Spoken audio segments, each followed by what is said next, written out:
I'm gonna be reading this like poem thing by Shane something. It's called To This Day. Let me know if you've heard it before.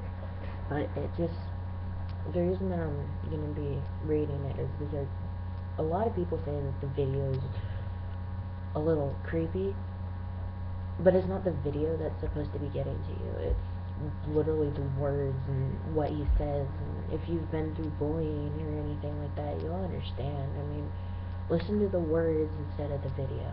So I'm gonna go ahead and read it to you, so that way you actually have the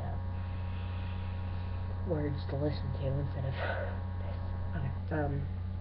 Don't mind me. I'm like extremely tired, so I'm probably gonna screw up a lot of the words and a lot of what I'm supposed to be saying. So you're gonna probably hear me repeat a lot.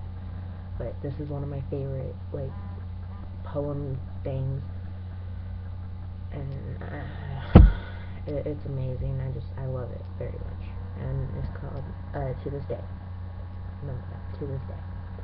When I was a kid, I used to think that pork chops and karate chops were the same thing. I thought they were both pork chops, and because my grandmother thought it was cute and because they were my favorite, she let me keep doing it. Not really a big deal. One day, before I realized that kids were not designed to climb trees, I fell out of a tree and bruised the right side of my body. I didn't want to tell my grandmother about it, because I was afraid I'd get in trouble for playing somewhere I shouldn't have been. A few days later, the gym teacher noticed the bruise and I got sent to the principal's office. From there, I was sent to another small room with a really nice lady who asked me all kinds of questions about my life at home. I saw no reason to lie. As far as I was concerned, life was pretty good. I told her whenever I'm sad, my grandma gives me karate chops.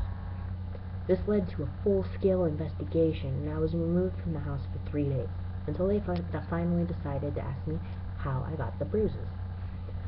News of this silly little story quickly spread throughout school, and I earned my first nickname, Pork Chop. To this day, I hate pork chops. I'm not the only kid who grew up this way, surrounded by people who used to say that rhymes about sticks and stones, as if broken bones hurt more than the names we got called, and we got called them all. So we grew up believing no one would ever fall in love with us, that we'd be lonely forever, that we'd never meet someone to make us feel like the sun was something they built for us in their tool shed. So broken hearts, strings, bled the blues, and we tried to empty ourselves so we would feel nothing. Don't tell me that hurts less than a broken bone. That an ingrown life is something surgeons can cut away.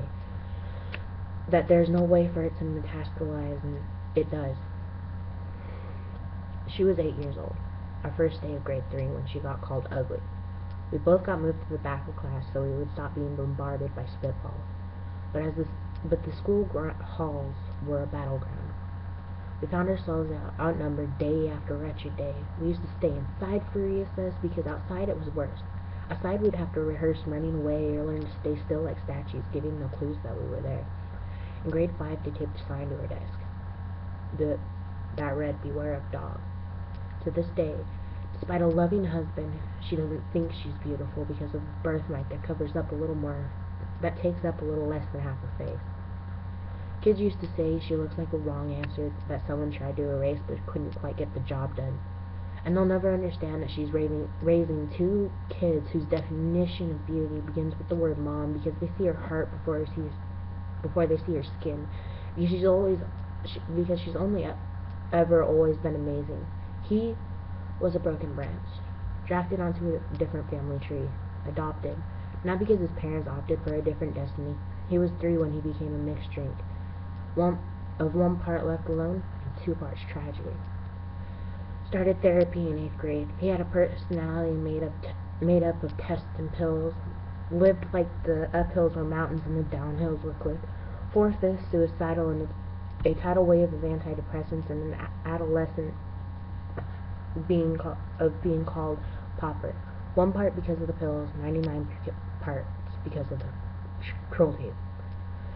He tried to kill himself in grade 10, when a kid who could still go home to his mom and dad had the audacity to tell him, "Get over it," as if depression is something that can be remedied by any of the contents found in the first aid kit. To this day, he's a stick of TNT lit from both ends. Could describe to you in detail the way the sky bends in the moment before it is about to fall. And And despite an army of friends who call him an inspiration, he remains a conversation piece between people who don't understand. Sometimes being drug-free has less to do with addiction and more to do with sanity. We weren't the only kids who grew up this way. To this day, kids are still being called names. The classics were, "Hey stupid," "Hey spaz." It seems like every school has an arsenal of names, getting updated every year. And if a kid breaks in school and no one around chooses to hear it, do they make a sound? Or are they just background noise of a soundtrack stuck on repeat?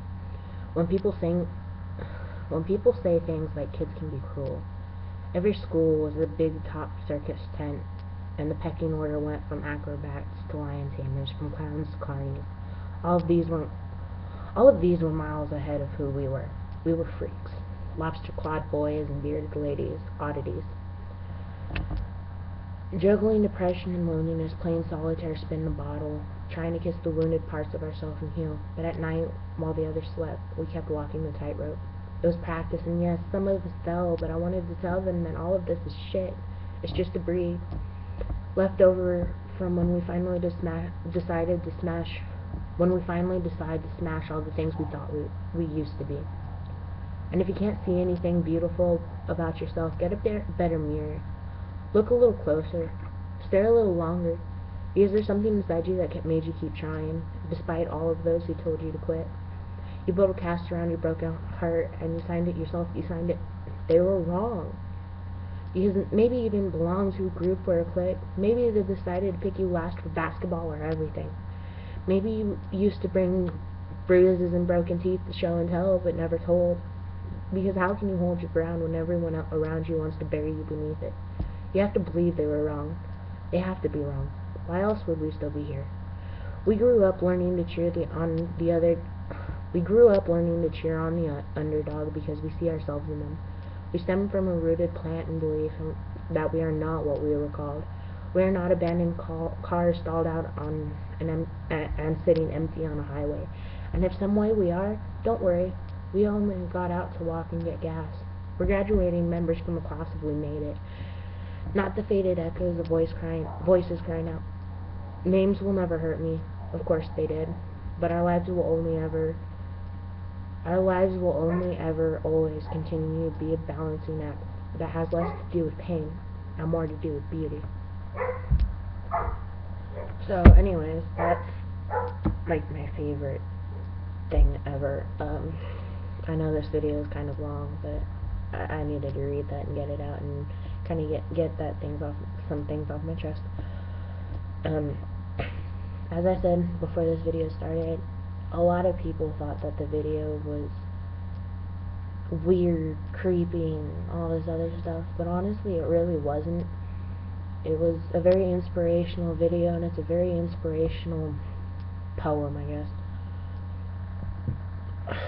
It's just, nobody really understands what it's like to go through bullying or suicide attempts or really much of anything unless you've done it yourself. Bullying sucks, to tell you the truth.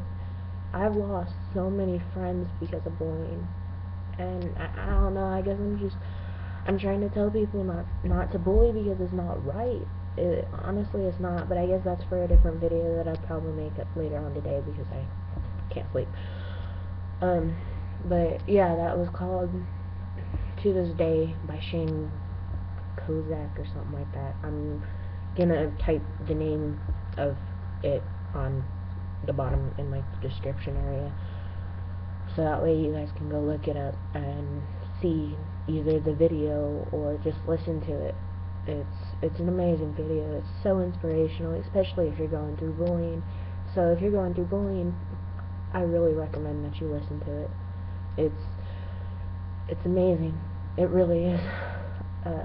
So I guess if you have any questions or comments or anything, go ahead and put it in the comment section, and I'll try and answer those who actually respond. But so yeah, I guess I'll be talking to you later.